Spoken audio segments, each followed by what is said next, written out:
Hi, everybody. Welcome to Petroleum Prospects and Politics.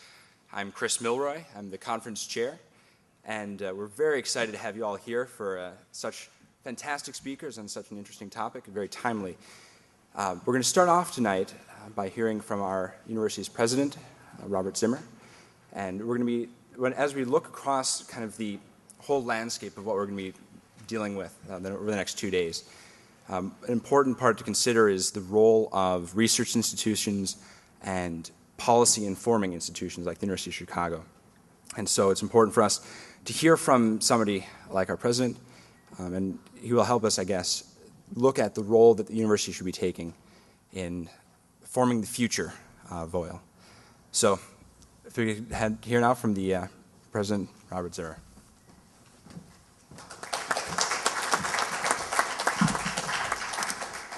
Thank you. Well, it's really a great pleasure to be able to welcome all of you here formally on behalf of the University of Chicago to this Chicago Society's conference on petroleum. We appreciate having so many policy leaders, intellectual leaders joining us for this discussion, but I'm really particularly pleased that today's events have been planned by our students, as you see. Their efforts here are a demonstration of our students' great thoughtfulness when tackling critical issues. Over the years, the Chicago Society has organized events on topics ranging from business ethics to the literary traditions of Kashmir to the media and public interest. Today's event is, of course, yet another example of their commitment to bringing together our students and faculty with practitioners to engage essential issues, such as the one that this conference represents on petroleum, its prospects and politics. The petroleum issue, of course, is just a piece of the larger issue dealing with energy. I think everybody realizes that energy is going to be an issue that's going to be with us for many decades to come. It's a fascinating topic in the sense that it's simultaneously an economic issue, a technical issue, a political issue, and a social and cultural issue. And the implications, I don't need to tell anybody in this room, are really profound, both for economic well-being of the already industrialized world, for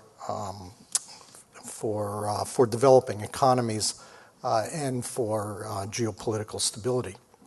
So this is not a small topic, and I think that this conference is being organized here, particularly at the University of Chicago, is very reflective of how universities in general, and this university in particular, really needs to address problems of this scale.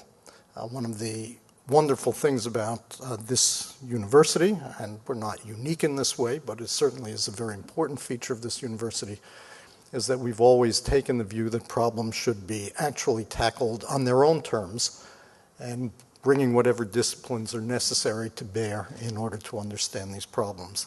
And I think that the program for this meeting is very reflective of that. Another interesting feature of the University of Chicago, of course, is that we operate two national laboratories for the Department of Energy. And aside from the University of California, we're actually the only university to be operating two such labs. So we have a very long-standing and deep interest in this area. Just in closing, I do wish to thank very specifically the students of the Chicago Society, particularly Dan McKaylee, president of the Society, and Chris Milroy and Jeffrey Crane, the coordinators of this conference, for organizing the events for tonight and tomorrow. In addition, I'd like to thank our faculty colleagues, my colleagues, Alan Sanderson and Grace Chang, in the economics department, Charles Lipson in the political science department, and Jim Leitzel in the Harris School for the support they've given to the Chicago Society and to this conference in particular. And finally, I'd like to thank all of you who have come to participate in this conference in any form whatsoever, and for your engagement in the work of the next 2 days. So finally, let me just conclude by wishing you all a very productive and enjoyable time here during this conference. Thank you.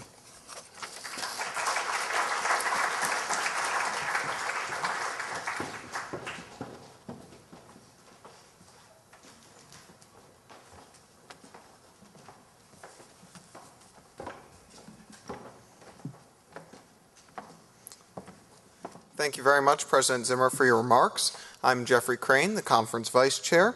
On behalf of Chicago Society, I would also like to extend our thanks to the Student Activities and International House staffs, without whom this event would not have been possible. We'd also like to extend our gratitude to our sponsors, Student Government, the Graduate School of Business, the George J. Stigler Center for the Study of Economy in the State, the Global Voices Fund at the University of Chicago, the Norman Waite Harris Fund, the college, the Irving B. Harris Graduate School of Public Policy Studies, and the Office of Community Affairs.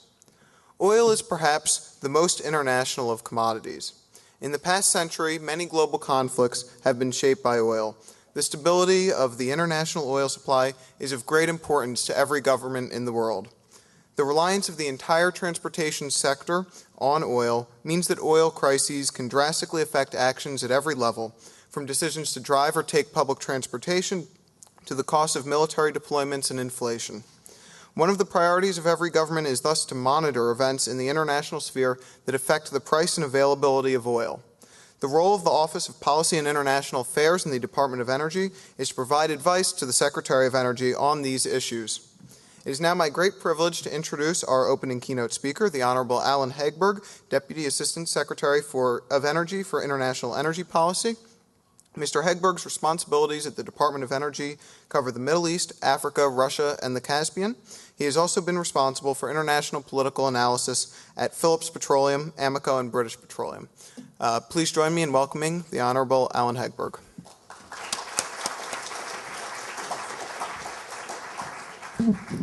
Thank you, Jeff. Thanks, Professor Zimmer, and thanks for everyone who's had a hand in making this happen. I congratulate you, the students, for all the work and effort you have undertaken.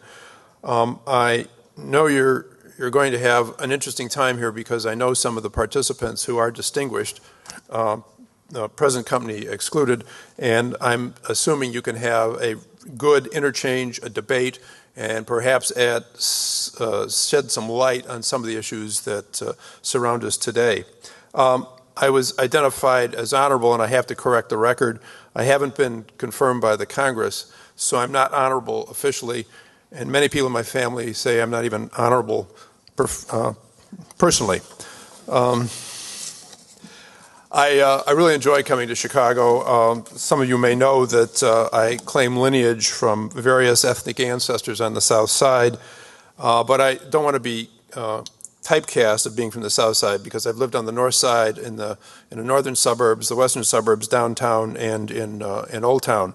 So I am one of those people who moves a lot more than I should. God willing, if I live long enough, I may make it to Hyde Park yet, but. Chicago is famous for a lot of things, as you all know. For those of you who are just new to Chicago, I'll give you a list of things that I think Chicago is most known for. One is obviously the lake and the beautiful lake setting, which we have to thank a number of far-sighted people back in the turn of the century. A wonderful architecture, for not just here, but in other parts of the city too. An amazing urban renaissance, friendly folk, world-class food, and in sports, championship caliber teams. I know it's still sticking in people's craws to what's happened over the last couple of years. And hopefully at some point, the Olympics. And if they do, we agreed before we came in here that the CTA will have to be renovated. But I wanted to say a little bit about the ethnic diversity of this city and the view of politics here, because it has influenced many of us in the way we work, but also in how we relate to foreign officials. And these are an aside, but these are sort of true stories. When I was working here in Chicago for Amoco, I was in charge of bringing foreign leaders to the city on behalf of Amoco. And these were the people we were trying to cultivate so we could get an investment opportunity in their country. And as I think you probably all know, as soon as we invited a foreign leader from whatever country, the diaspora in Chicago knew he was coming.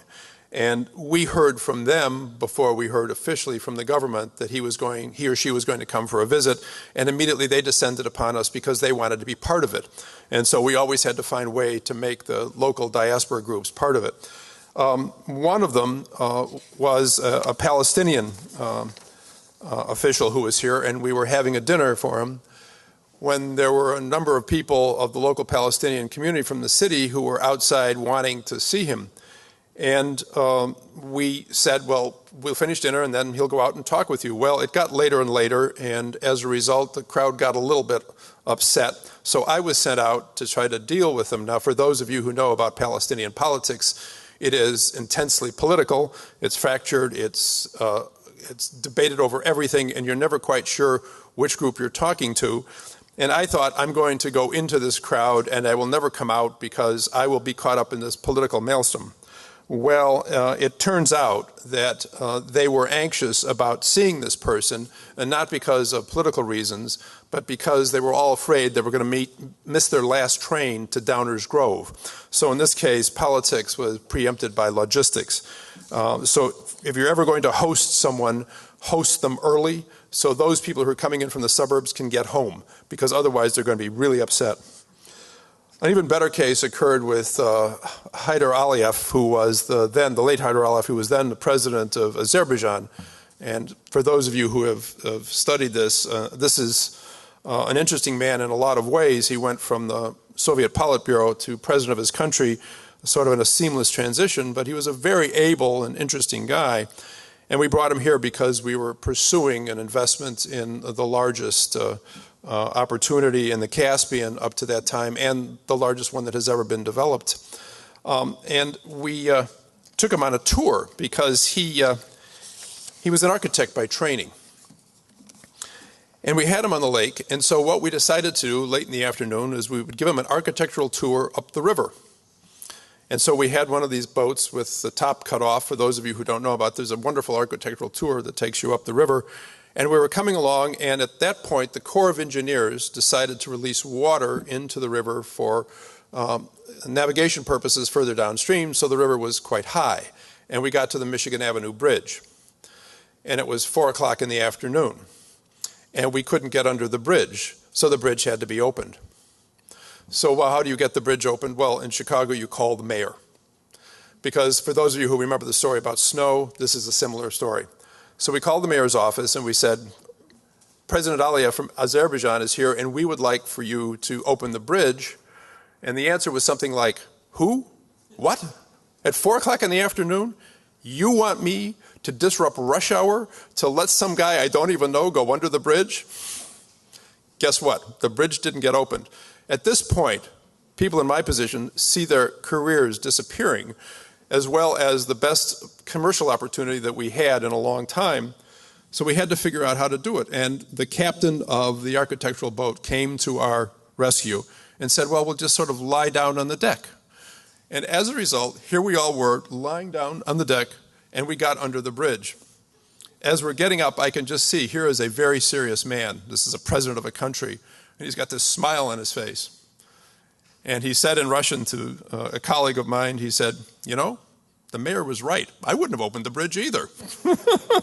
We knew we could work with this guy when we heard that. At any rate, unfortunately, he's no longer in power. He passed away several years ago. But he was actually a very, very able man and understood a lot of what is needed to make investment happen in his country. I would like to just make a couple of comments to sort of set the stage about energy policy in the U.S., because I know the conversation tomorrow and perhaps even later today can talk about some of these issues.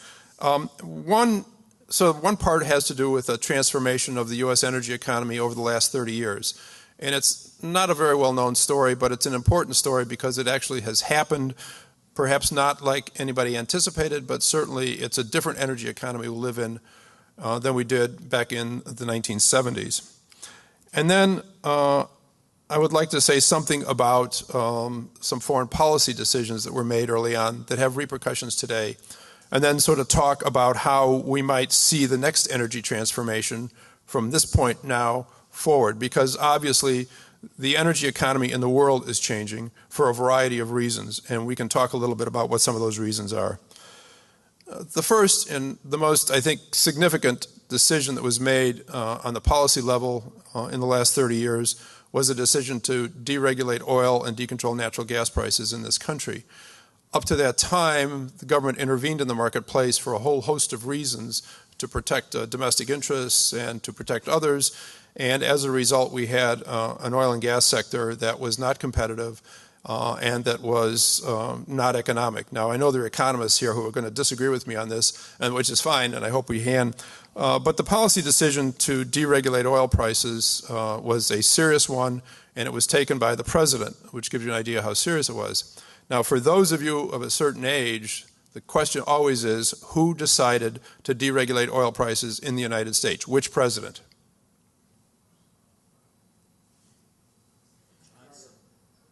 Carter. Carter's right. But if, someone knows. But invariably, Ronald Reagan gets credit for that, because what he did was he accelerated the final deregulation when he came into office. And the instructive point there is, if you're going to change the energy economy, you don't do it abruptly, you do it in stages. And what Carter had done was he had deregulated oil prices according to a stage.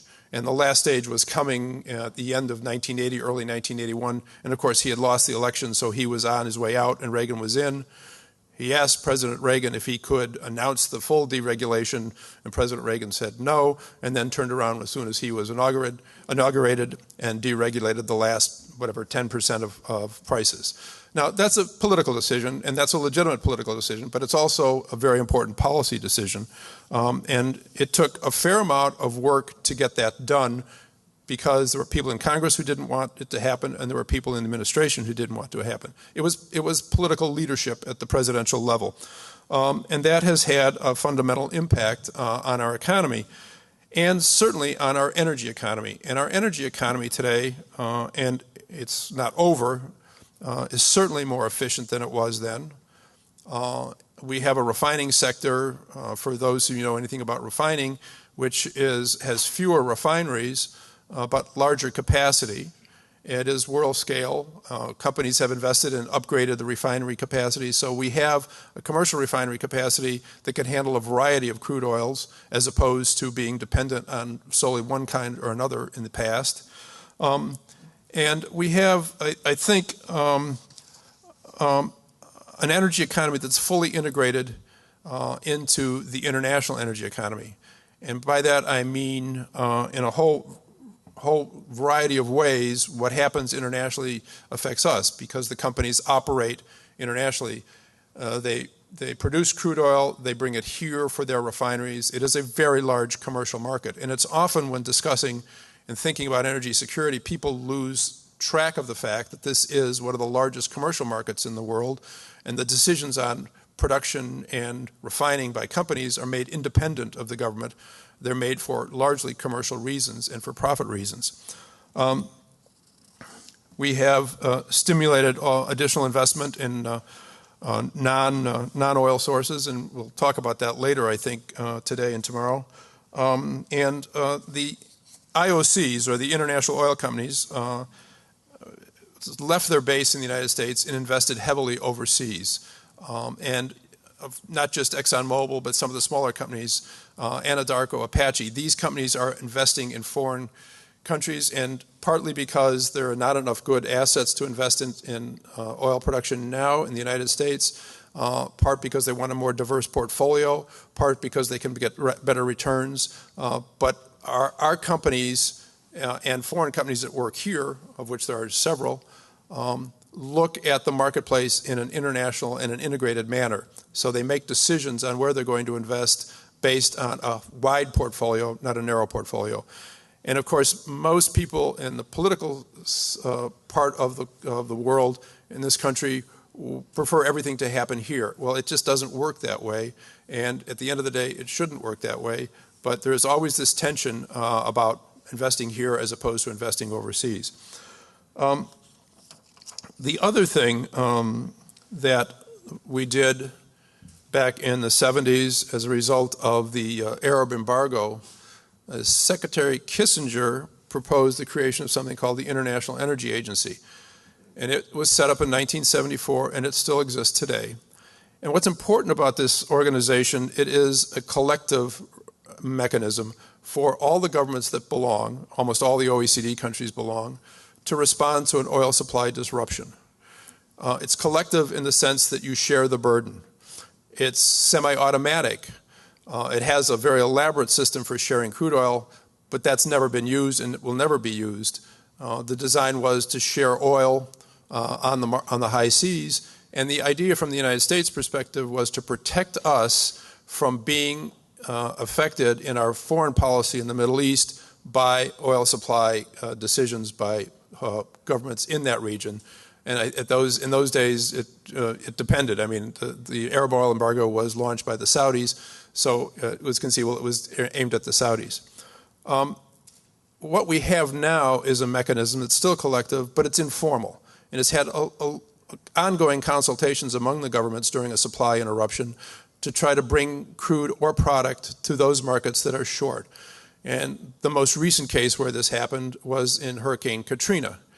And when the administration actually convinced, and others volunteered to supply oil, the Japanese actually did some, and the Europeans allowed their refiners to draw down their gasoline stocks and jet fuel so they could come to the United States. And this comes in a commercial manner. It's not the government mandating how that happens, but it comes by arbitrage in the North Atlantic Basin.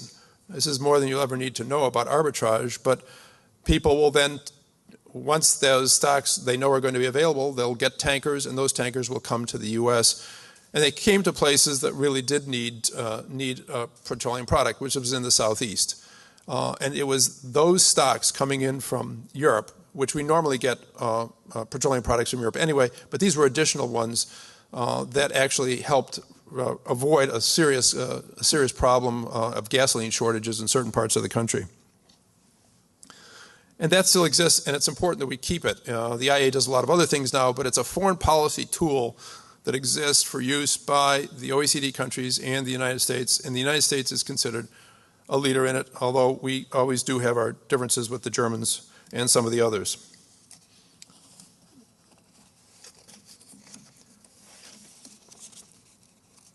That was sort of what got us to where we are. Let me talk for a minute about what has happened in the market over the past several years and get to some of the political issues that are on the table. And there are three topics I'd like to mention. One is a decline in heritage assets, and I'll talk about that in a minute. One is resource nationalism, and that has many manifestations, and it's discussed in the press a lot, and it's discussed in the political debate a lot. And the third is this question of governance in countries around the world and how they actually govern their societies, but also how they govern their oil and gas assets. Heritage assets. In the industrial sector, in oil and gas, in nuclear, in coal, and everywhere, a company will invest as much as it can in a producing asset as long as they can get additional returns. And in oil, because once you start producing, it starts declining because it's a natural resource, you have to continue to invest in that resource to continue to keep the production up. And sometimes, if the prices are right and everything else, once you have all your infrastructure in place, you can invest in satellites around there, which were not economic before, but which are economic now. And that means you're investing continuously in your heritage assets, those that are already on your books, those that are producing, those that are giving you cash and profit, and you want to keep them running as long as it's economically possible. And this happened a lot in the North Sea. a number of companies that had early discoveries in the North Sea kept investing in the North Sea. And one of the reasons the North Sea production profile did not decline as rapidly as some thought it would was because it flattened out, because companies continued to invest and bring in those smaller accumulations of oil and gas to the marketplace. Some of those appear to be less attractive now. And if that's the case, then companies will not invest in those heritage assets, and they will have to go out more broadly to find other places to invest. And where they go, generally, is either offshore in the United States, particularly the deep offshore. If they can do gas in Alaska or anywhere on the North Slope, they will do that. But they have to look for those places in the world that will accept equity investment.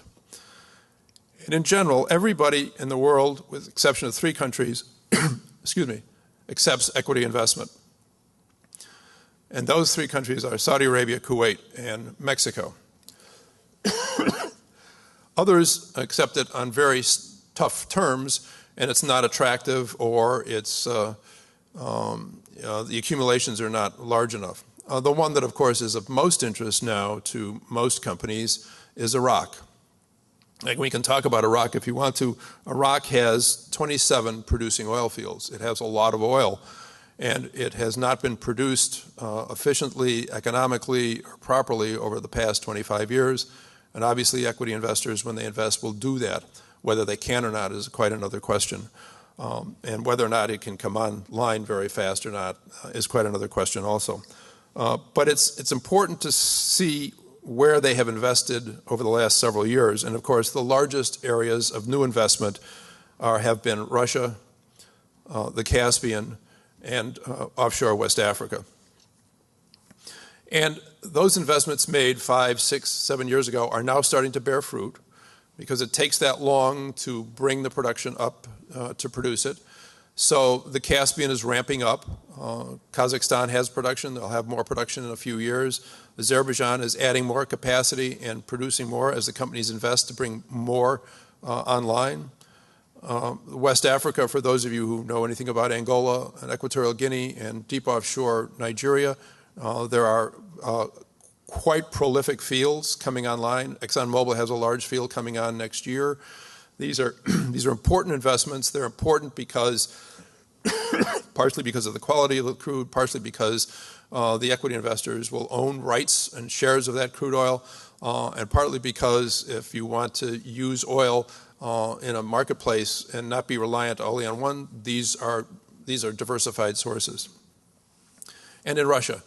And Russia, as many of you know who probably studied Russia, when the Soviet Union collapsed, oil production collapsed in Russia also.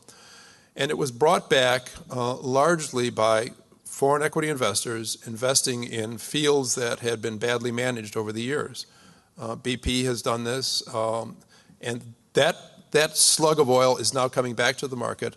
And then there are some new fields that are coming online and ramping up both in oil and gas that haven't been producing before. Sakhalin is one, and that will be a prolific field.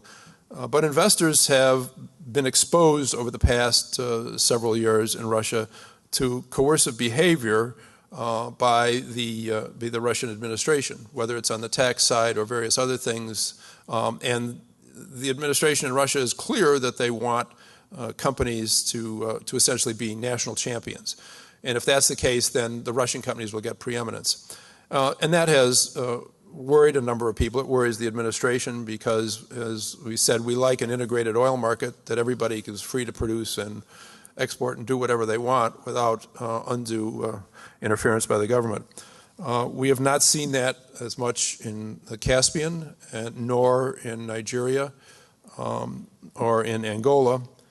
Although there are in various places, and Algeria is a classic example, governments are starting to extract greater rents out of the companies from their production at a time when prices are higher and when they're violating their contracts. The companies are all operating under contracts that they signed with the government, and they have clauses that are to protect them from tax increases, and those governments are ignoring that. And that's a form of resource nationalism. They're not taking the asset. what they are doing is taking the profit, a greater share of the profits than what had been agreed previously. We've seen that. We're seeing that in China also. I mean, it is relatively common in some of the larger places. That's a problem, is if your heritage asset base is declining and you've got to find new places, and those new places are less attractive, the companies then are at a competitive disadvantage, particularly when they're competing against state oil companies who are in the business now also. And of course, you've all heard about the Chinese state oil companies who are in Darfur, and they're in Sudan, and they're in various other places. And there is a debate, and I would defer to you about how these Chinese companies operate, if they operate under the control and influence of the central government or if they're operating independently. I think there's a fair amount of body of evidence that suggests they are actually operating on their own, and they have certain advantages when competing with a private oil company, and the fact that they don't have to worry about their debt. So they can take a lower return on their investment, and they can operate off the books in ways that most international oil companies don't operate. So they're an intense competitor. They have received some gas blocks in Saudi Arabia, which is the first time that any equity investment has been able to invest in either the oil or gas sector in Saudi Arabia. And the Chinese are there. And what the host governments are doing then they are signing deals with some of these governments. And the Saudis have signed a large deal with China on the refining sector that the Saudis will provide crude oil for the refining sector in China. These are legitimate commercial deals, but they tie up crude oil into a dedicated refinery and potentially reduce the amount of fungible crude that's out there in the marketplace that can be used in a crisis or that can be traded on the marketplace to move around. The Saudis don't allow that with their crude, but it does mean that the amount of crude that they will have for their other customers could be less. But these tied deals are important for some. They are particularly important in Asia because if you look the way the market is moving, the entire crude market is merging or moving into Asia. Asia is the large growth area, as you know. China and India have exponential growth rates. I think Scott may have some there that show the size of the growth rate for transportation fuels and other things in these emerging economies. So it's an important interest to the administration and to U.S. policy that for those countries that have energy policies that are less efficient, less market-based, less price transparent, and less competitive, that they change those energy economies to take out some of the huge inefficiencies that there and reduce their demand for oil. Because at this stage, these kinds of levels of oil demand are probably not sustainable much past 2025. That is a strategic interest, obviously, of us. So we have, at the end of the day, a marketplace which is changing. We have new players. We have tied deals. We have governments being more assertive over what they will extract from the investors. We have growth in some energy economies that are very high, all of which suggests that the amount of oil that will need to be produced is going to be higher than we think. And if that's the case, then the question is, how fast can production ramp up? I think there is no question that there is enough oil and gas in the marketplace to meet expected demand over time. The question really is producibility. In other words, when will it be produced and what time? And deliverability, how will it be delivered? And if the market gets fragmented and segregated, that's quite a different market than we live in today, which is integrated and international. And that's not in our interest as a major consumer, but it's certainly not in our interest as a number of our companies are out there competing against these companies under these conditions, which are harmful to them and harmful to us. The final thing in terms of what's going to happen in the future, I mean, that's some oil market changes. The other thing is what will happen with climate change. And I know there are people here who are steeped in climate change and alternative fuels who will talk about this. But it strikes me that the debate about climate change is in a point where there is sort of a consensus.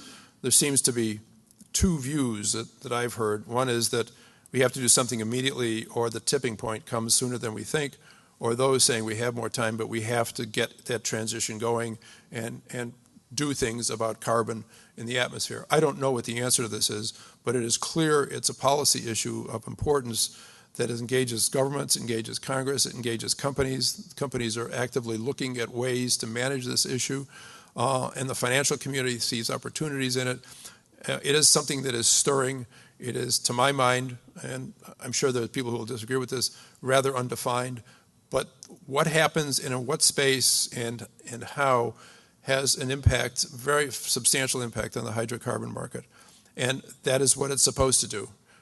Because hydrocarbons, for most people, in the current situation, and the growth rates of gas are too high for sustainability. So that's the issue. How do we get enough oil in the midterm? How do we avoid the problems that we're seeing in the marketplace? And third, how do we deal with the problems of climate change and alternative fuels? Many thanks. I wonder if you'd address the question of peak oil a little more explicitly for those of us who've grown up to be familiar with the term, if not the meaning. You're completely excluding the term from your statements, leaves me a little puzzled. I wonder if you'd sort of amplify on that. I don't know how this, is this on? A peak oil, for those of you who have, as I said, been living in a cave for a couple of years, really came into the public consciousness as a result of a book written by a gentleman in Houston. And what he did was he looked at reports of the Society of Petroleum Engineers, which is a technical professional group, in which governments and companies who have problems solving a particular technical problem will present papers at the SPE, as with all academic organizations, for discussion how they have handled the problem, how they've managed the problem, and how they haven't handled it. So he went through these papers and decided that the Saudi production profile, if not in decline, was close to being in decline. Now, Saudi Arabia, as you know, has the world's largest share of proven oil reserves. It has produced over 10 million barrels a day in the past. It's most recently producing in the 7 to 8 million barrel range from very few fields. And this prompted this term, peak oil, which became very, very common, and a lot of people have talked about it.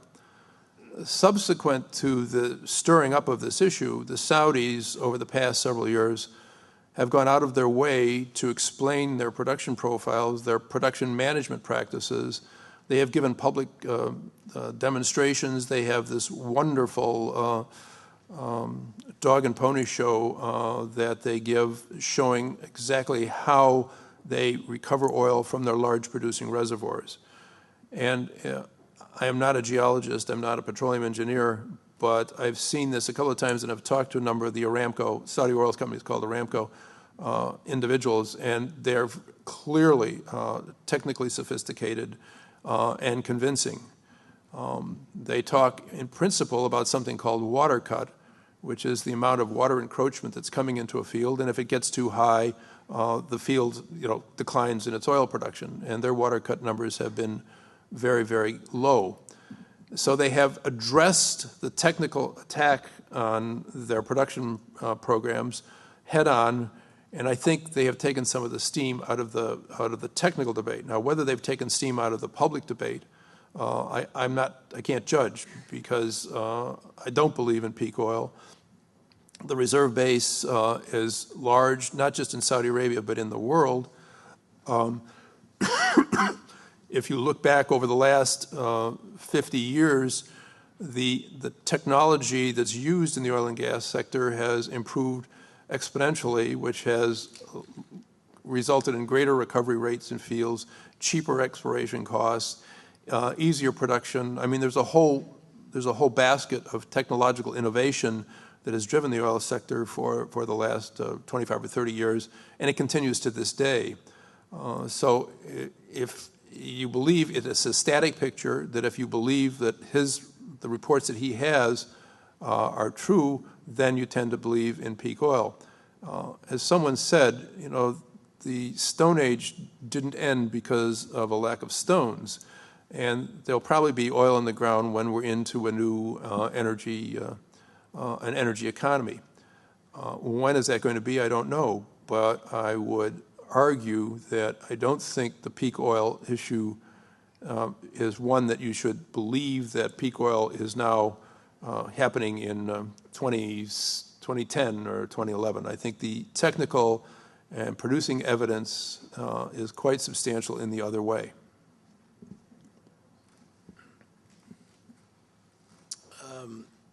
A couple of other things happened in 1970. There was a opening up of a new oil field and an increased supply in this country before Reagan took power.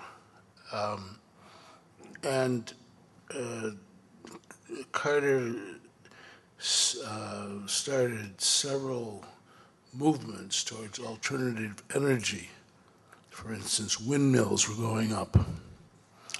And when Reagan announced the total deregulation of oil, he also put an end to those other efforts that Carter had made to make us less dependent on oil.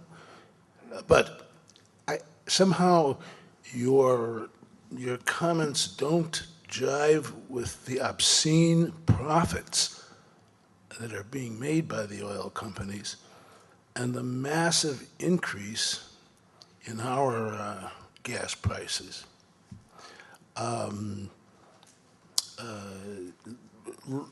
Putting aside the whole issue of the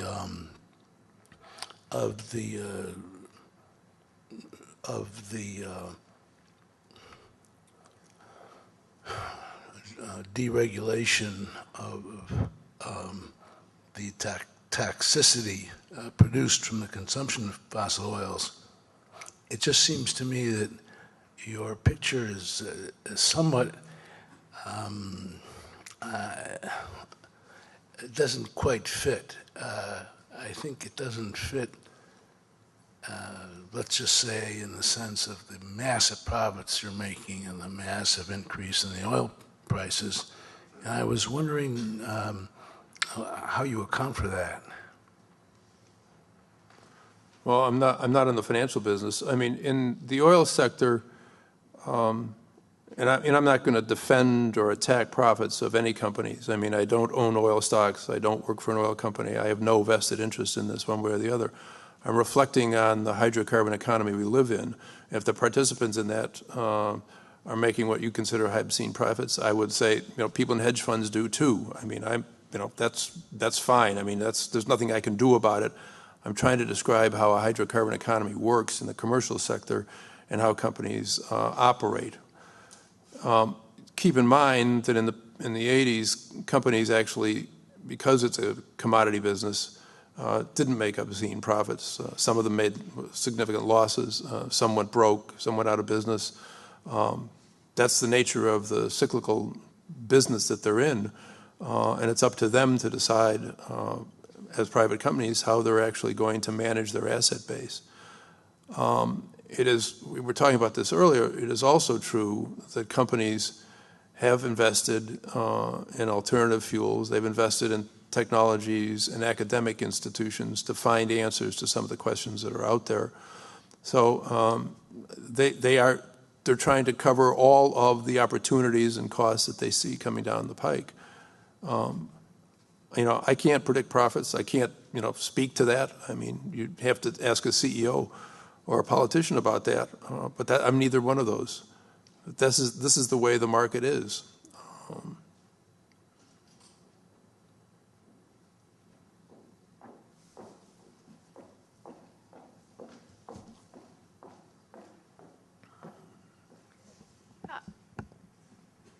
seems to me the market's changing a bit, and I wonder if you could make some comments on a few things.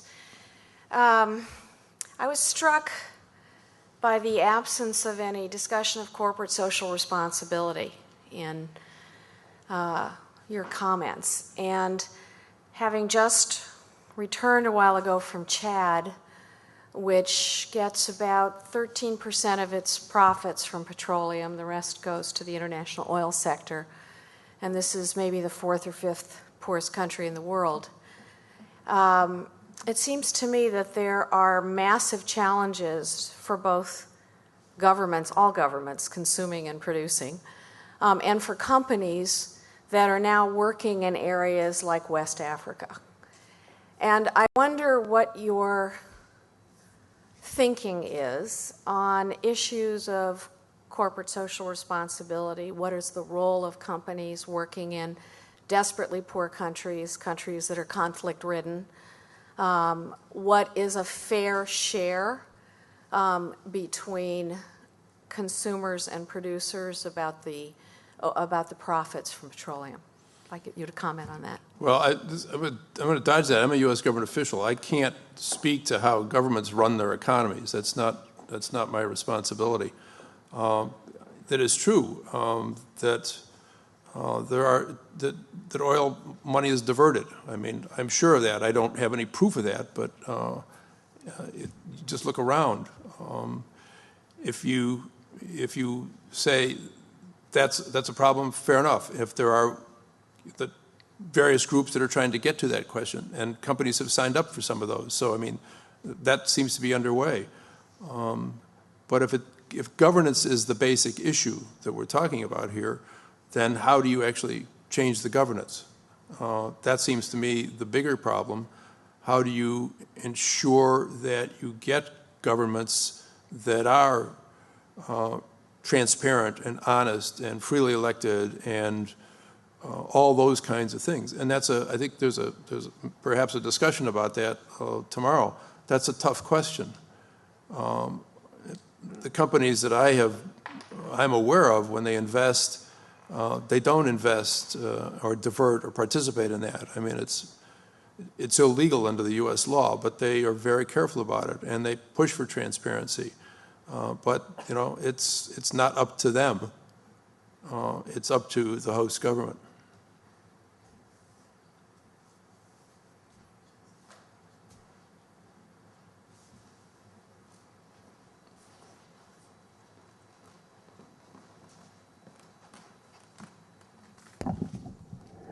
You said that most of our oil companies work on a market-based system, while we're starting to compete a lot now with state-owned companies that can generate a lot of deadweight loss, such as China's, but their governments will basically subsidize their losses.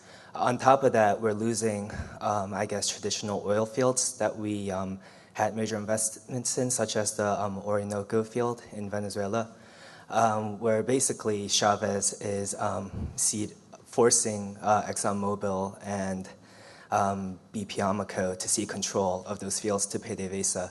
So with these losses, wouldn't it be a lot more feasible, not just from an environmental perspective, but from an economic perspective, to begin major investments in renewable energy now before we basically lose our supply of oil?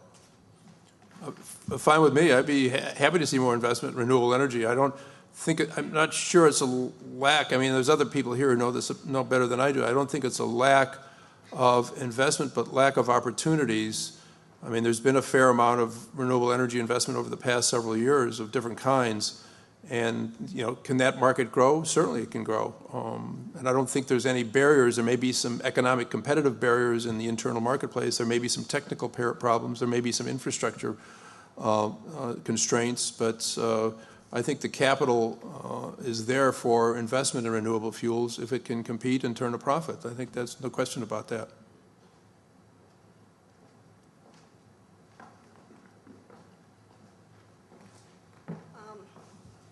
I teach economics here at the University of Chicago, so I was wondering, my question is somewhat pedagogical. From listening to the comments and questions of your audience, and I find this among my students as well, there seems to be a very big misunderstanding that although everybody feels like they're hit in their pocketbook by high oil prices, in essence, it's the best tool that we have for conservation. High oil prices would induce different allocation of resources. People would be more sparing. They would think about city planning in ways that conserve oil. They can think about public transportation as a more viable opportunity. As a government official, I would ask, why is there not a better effort to articulate this, to talk about taxes on gasoline? The US versus Europe patterns of taxation are incredibly different. If people think $3 per gallon is high, they should do their math, convert the liter's price of oil in Europe, and find that they're paying closer to 10 in Europe. So what do you have to say to that? I agree with you that that price signals to the economy, and there are very good economists here who will probably speak to this tomorrow, that do encourage alternatives. They do encourage transformation. They do encourage conservation. All of that. I think the only thing that's surprising in this cycle is that the demand restraint to higher prices has been less dramatic than people assumed it would be. And so the demand continues to grow, not just in China and India and here, but in the Middle East and elsewhere. Now, partly in the Middle East, it's a function of the price for gasoline that's paid in the domestic market, which is heavily subsidized. So the price signals aren't moving through. But I think I said earlier that we like internationally integrated market economies because those prices go through to the consumer as quickly as possible.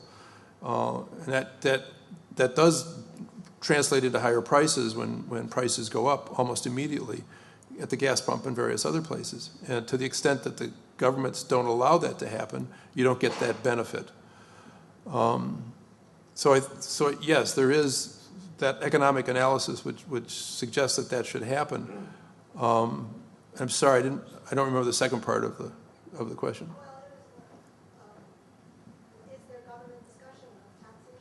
Oh, there's government discussion of a whole range of financial instruments all the time. Sometimes it's more intense than others.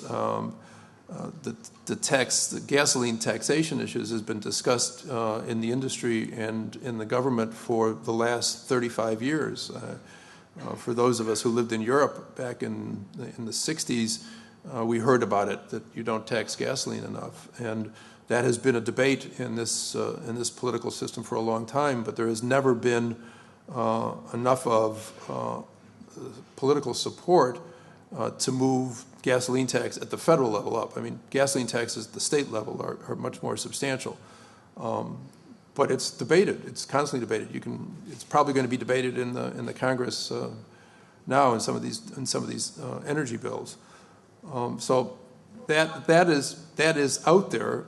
There's also all sorts. If you go in and look at what has happened over the past several years in terms of both government spending on alternative fuels, you'll look at fiscal incentives, loan guarantees, and all those kinds of things for alternative fuels. They're out there in the marketplace. I mean, the U.S. is putting out a notice for a loan guarantee program for alternative fuel technologies.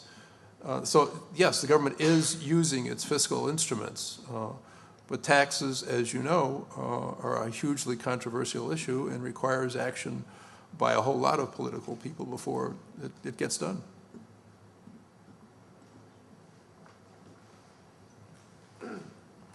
That's a real quick question. Kind of on the tail end of that one, instead of alternatives for energy, just the fiscal efforts by the government for alternatives of transportation. If you could elaborate on that a little more. You mean direct subsidies to consumers? Yeah, or just investment in, there's tax benefits for oil companies to do research. What about research for alternative modes of transportation? Things like that. Oh, there's a huge amount of money spent on that. Yeah, the hydrogen car being the one that was most prevalent the last couple of years. Okay. Thank you. Yes, Mr. Hegburg, can you comment something about this globalization of economy, I knew that the petroleum industry as a whole is a big part of our economic sector. But with our increasing prospect of devaluation of our US dollars, are you be able to comment something about the competition on the global petroleum resources versus the US dollar weakness? And what's your projection of the next 2 years? Are the scenario of $80 per barrel is something that we're looking forward to? Or back to the peak oil scenario that the Saudis can open up his valve and we're talking about $12 barrel again? Thank you. I don't do financial projections. I can't balance my checkbook. I mean, it's, I don't know what's going to happen with devaluation, and there are others here who might want to speak to that.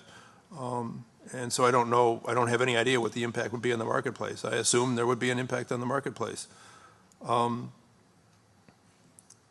There have been episodes of conversation about changing the way in which oil is traded and put it into a basket or into euros, and none of the players in that game want to change from the dollar. The dollar is the means for contracts in the oil sector.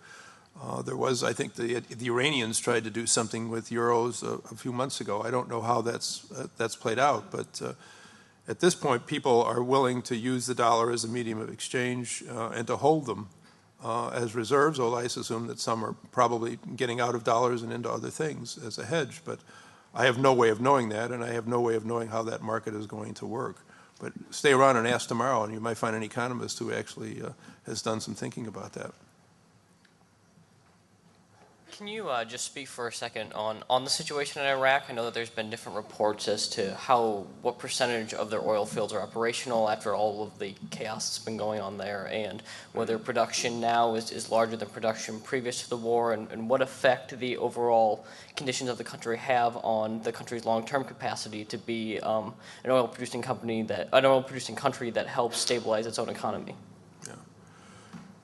Yeah, just to say one thing in advance, the U.S. government is not involved in the negotiations among the Iraqi parties over a hydrocarbon law. There is a draft hydrocarbon law that the Iraqis have, the Kurds, I think, published back in February or March, but we are not participants in that debate. This is the Iraqis doing that themselves, as is the revenue sharing law, which are the two big pieces of legislation that they would like to get passed by the end of this month.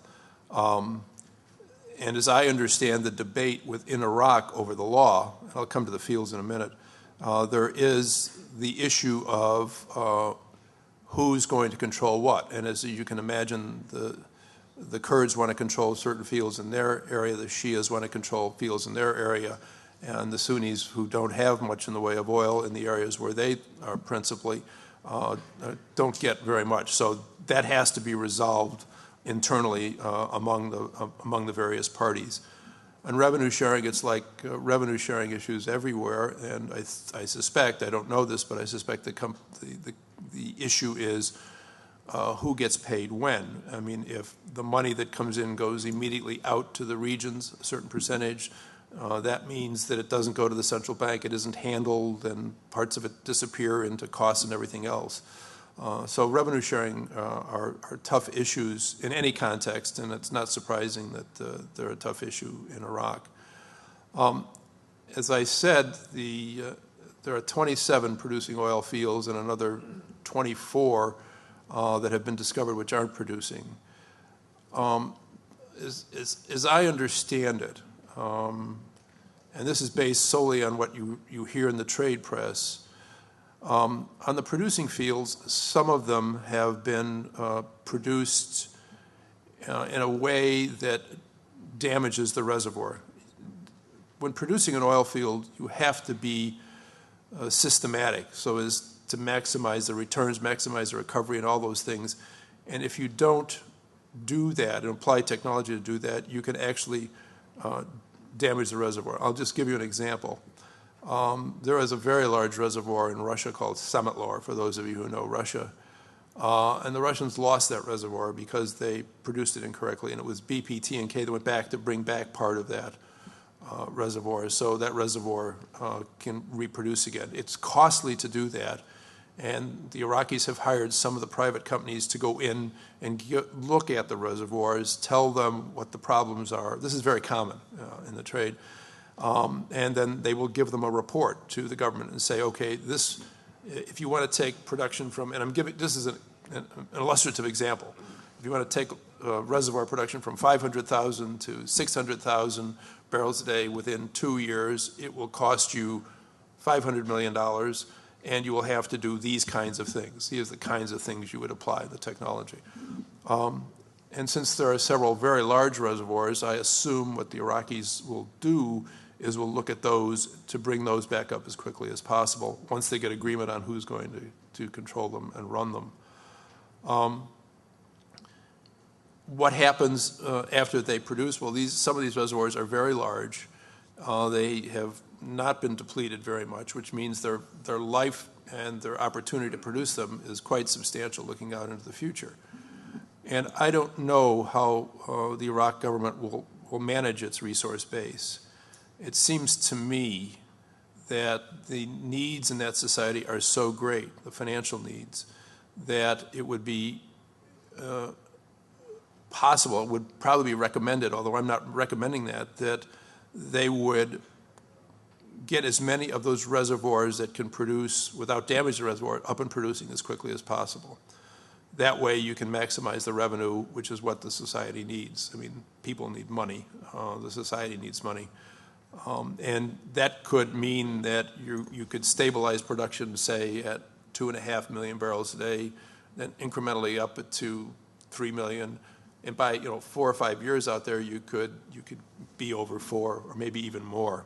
But it's a strategy that the Iraqi government has to decide how to do. How do you produce your reservoir? At what pace do you want to bring new reservoirs on and production up? And it's also a function of the infrastructure. The infrastructure, the refining infrastructure is in very poor shape. It's been heavily damaged and ignored, and the pipeline system is obviously going to be upgraded and needed. And then there will be additional compressors and capacity in the infrastructure to make it happen. Keep in mind 2 things about Iraq's oil production. During the period that Saddam was there, they would produce.